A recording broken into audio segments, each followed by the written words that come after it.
The three-letter love trap. It was your devotion and belief in a four-letter word that led to you being targeted by us, and thereafter ensnared. That was not your fault. We look for those who want to love, who believe in love, and dedicate themselves to the pursuit of the provision and receipt of love. Love is what caused you to appear on my radar. Love caused my antennae to twitch. Love made me lock my sights on you and commence the bombardment. Yes, love brought you to me, but it is an even smaller word which prevents you from escaping. This tiny word packs plenty of bang behind its three letters. It is a word which punches above its weight. This word is one of qualification, hesitation, and reservation. It causes hearts to sink and hearts to hammer in anxiety. It dashes hopes and puts in place obstacles and hurdles.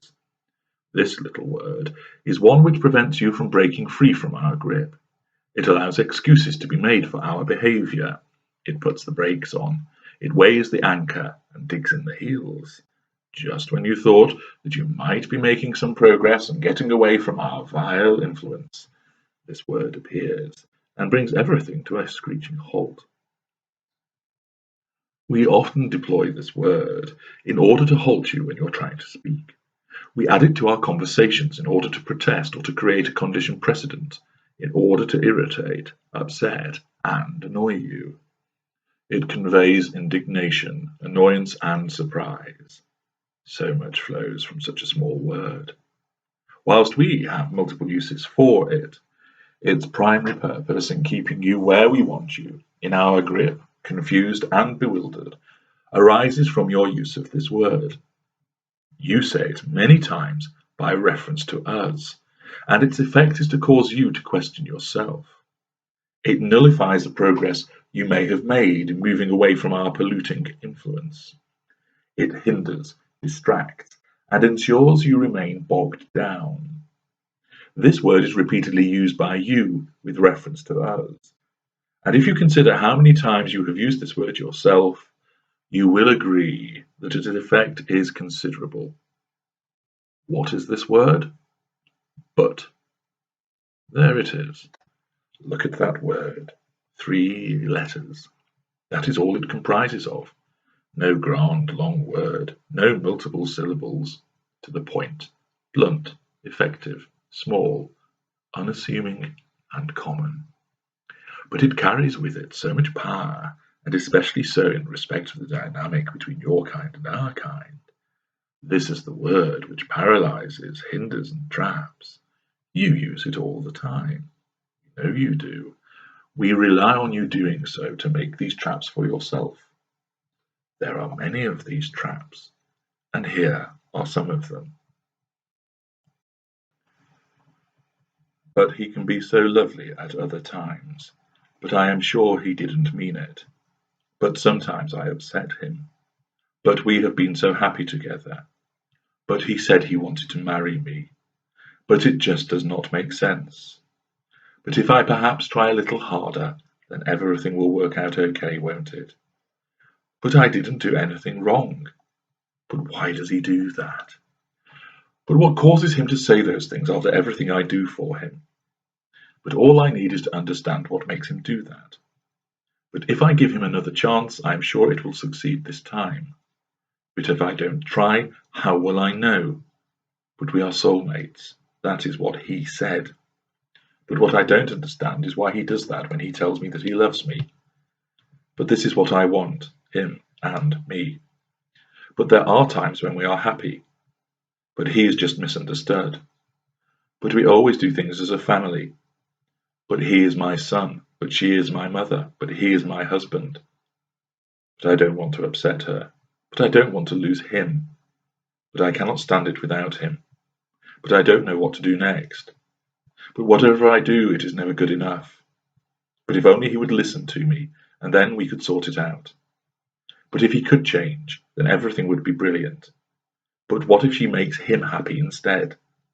But if I stop now, everything else that I have done will go to waste. But doesn't everybody have a rough patch? But who will believe me? But where would I go? But what would I do for money? But if he would just try for us? But if I don't give him another chance, I will always regret it. But you don't know him like I do. But this is what it is meant to be, her and me, together forever. But sometimes I am so happy because of him. But if you would just let me speak. But why do you do this to me? But I love him. How many of those have you said to yourself or to a friend? How many times have you started a sentence with those 3 words? How often have you sat crying, and in between sobs muttered phrases like those? How many times have you pleaded with us, using that word as part of your desperate begging? Many, many times. Whether it appears as part of an excuse, part of bewildered disbelief, the beginning of an explanation, it serves to do one thing: it stops you escaping us. This qualification to what you are saying acts as a buffer, preventing you from moving forward and making progress. It causes you to offer excuses for our behavior, rather than you knowing what such behavior signifies. It is used as a means of avoiding confronting the harsh reality of our treatment of you. It is a method of circumventing the unpleasantness of having to deal with what we are. It is a device for continuing to keep you in a position where you cannot and will not let go. Whether it is because you want to help us, whether you want to gain answers about what we do, whether it is because you think that the golden period can be recovered, or one of a dozen or more explanations which involve the use of this word, the ultimate effect is that it keeps you connected, tied, and bound to us in some way. This word is your prison guard that prevents you from escaping the cell that we have created for you. It is you who uses this word, not us. It is you that in effect curtails your own liberation by the repeated spraying around of this tiny word by reference to us and our behaviors. It is highly effective at trapping you. It is highly effective at stopping you moving forward. It is highly effective at allowing our manipulations to continue. But we know this, don't we?